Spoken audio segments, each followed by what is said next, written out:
Hello student, मैं Lokesh Pandey Lokesh educational themes की ओर से आपको एक सेंटेंस की ओर ले चलेंगे जिसका नाम है present perfect continuous tense to interrogative sentence. तो हम लिखेंगे बोर्ड पर और आपको समझाएंगे, कोशिश करेंगे कि आपको हमारी बातें समझ में आ जाएं। प्रेजेंट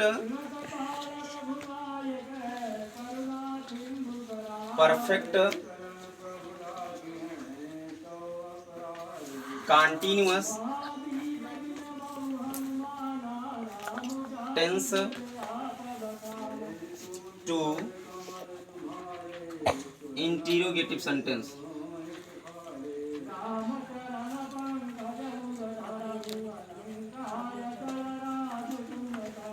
सेंटेंस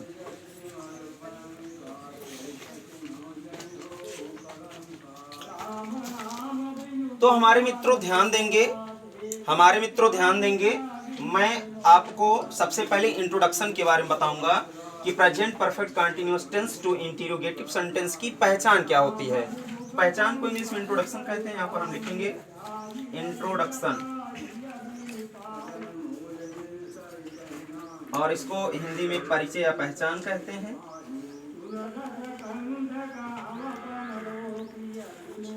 हम आपको बता देना चाहते हैं कि इसके परिचय में बताया जाता है कि इस काल के वाक्यों के अंत में, इस काल के वाक्यों के अंत में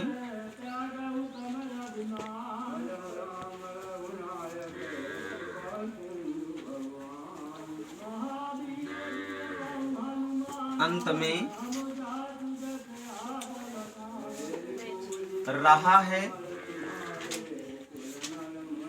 रही है, रहे हैं, रहा हूं आदि शब्दों के साथ साथ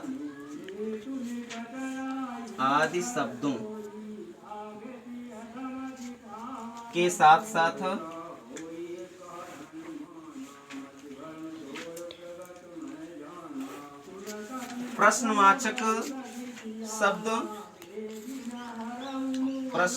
शब्द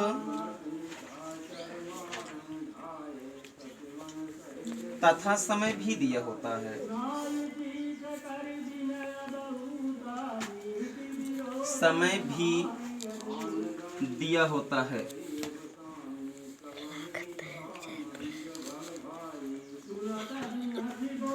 तो मेरे प्रिय मित्रों, मेरे भाइयों, हम आपसे आशा करते हैं कि आप हमारे द्वारा बताए गए परिचय को समझ पाए होंगे।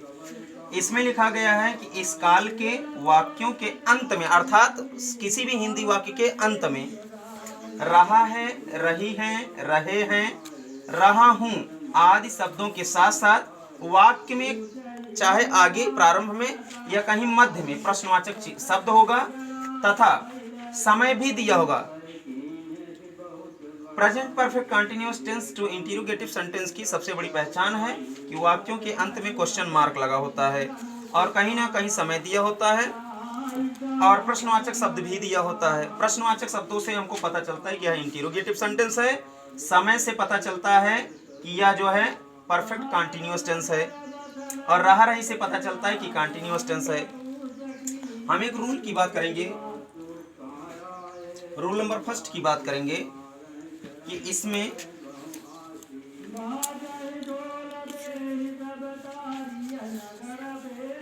हेल्पिंग वर्ब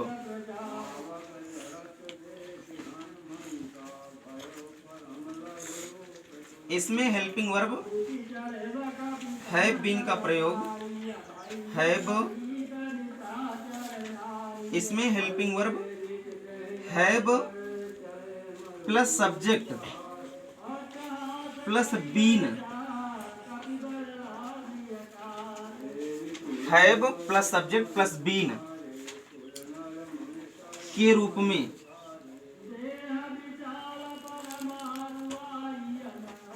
लिखा जाता है।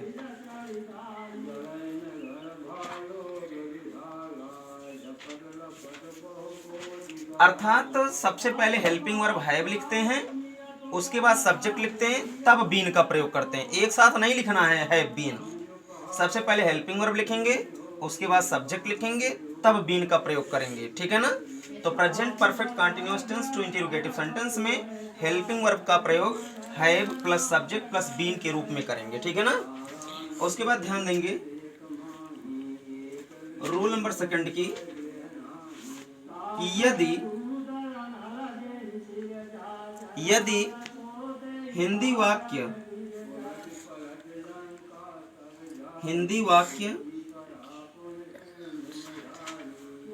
प्रश्नवाचक शब्दों से शुरू होता है, प्रश्नवाचक शब्दों से शुरू होता है तो उसे यस या नो टाइप वाक्य कहते हैं,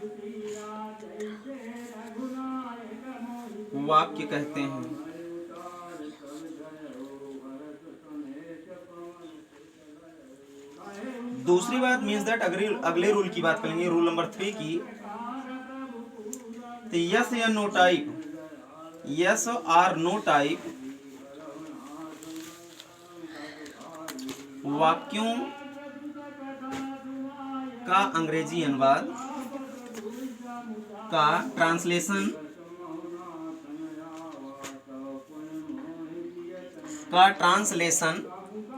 यस और नो टाइप वाक्यों का translation helping verb plus subject plus been से शुरू करते हैं।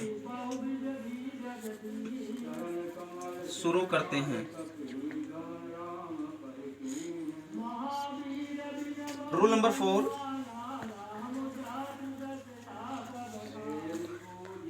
यदि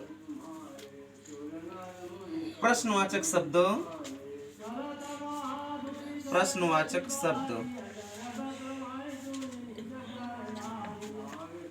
वाक्य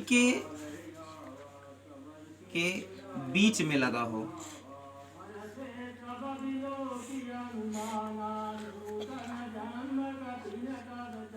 तो उसे WH टाइप वाक्य कहते हैं।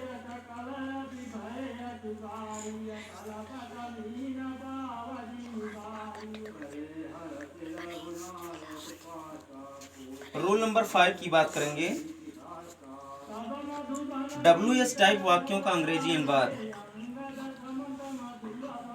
वाक्यों का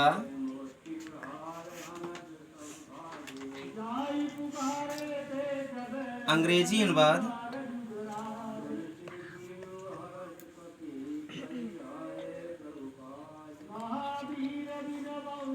WH टाइप वाक्यों का अंग्रेजी अनुवाद, WH word plus helping verb plus subject plus been से शुरू करते हैं।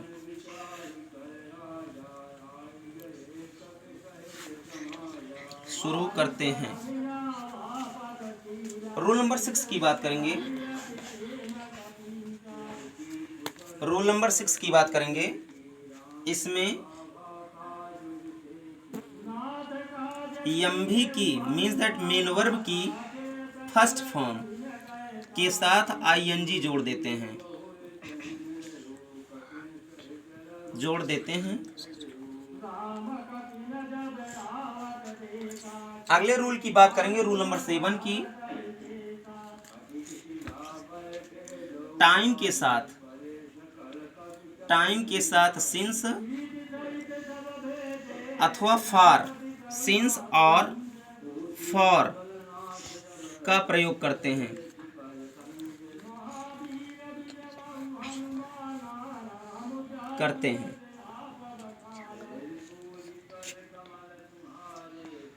इसके बाद हम बात करेंगे आपसे फार्मूला की। इसके बाद फार्मूला की बात करते हैं।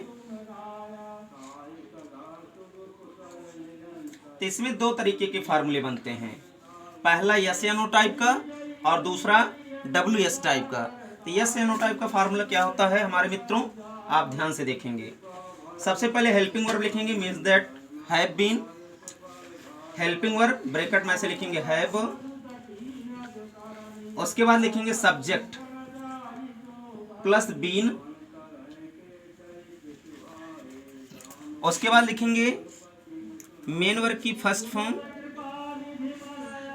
Plus ING plus object plus time plus other word plus question mark. Formula number second की बात करेंगे मित्रों, WS टाइप का लिखेंगे। सबसे पहले WS वर्ड अर्थात प्रश्नवाचक शब्द जो बीच में आया हो, सबसे पहले उसको लिखेंगे WH वर्ड, प्लस सब्जेक्ट के अनुसार हेल्पिंग वर्ब लगाएंगे। Helping verb means that like that have, उसके बाद लिखेंगे सब्जेक्ट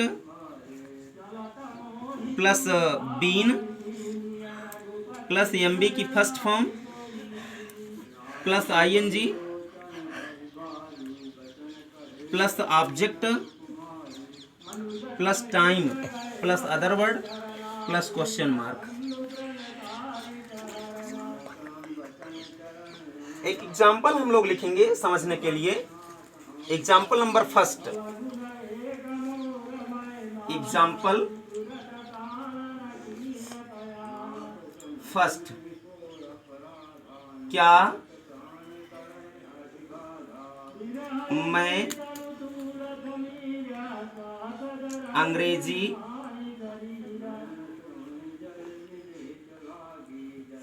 दो दिन से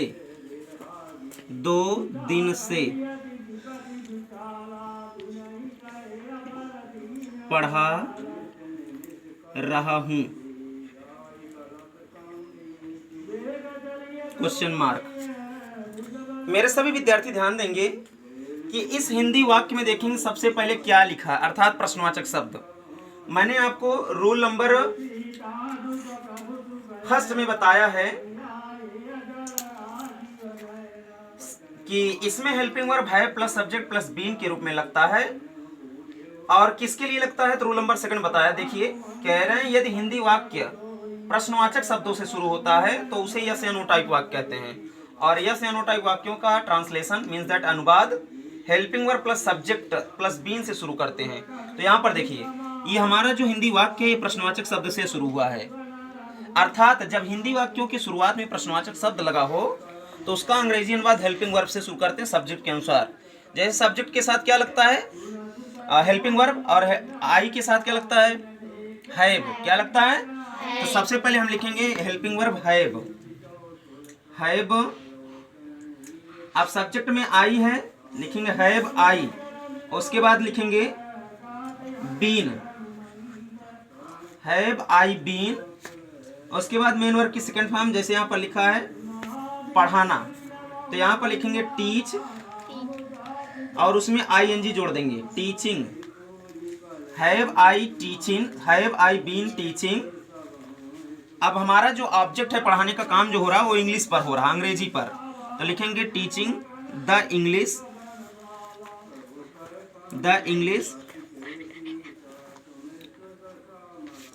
अच्छा देखिए 2 दिन से पढ़ा रहे हैं, पता नहीं किस सप्ताह का है, पता नहीं किस मंथ का है, कोई निश्चित नहीं है कब का 2 दिन है, तो इसलिए अनिश्चित समय है तो फार का प्रयोग करेंगे। अनिश्चित समय के लिए इंडेफिनिट टाइम के लिए फार का प्रयोग करते हैं, तो लिखेंगे फार कितने दिन से 2 दिन से, लिखेंगे टुडे क्वेश्चन मार्क। मेरे प्यारे मित्रों, हम आपसे आशा करते हैं कि हमारे द्वारा बताई गई बातें आपको समझ में आई होंगी। यदि हमारी बातें आपको समझ में आई हों तो लोकेश एजुकेशनल थीम्स को सब्सक्राइब करना ना भूलें।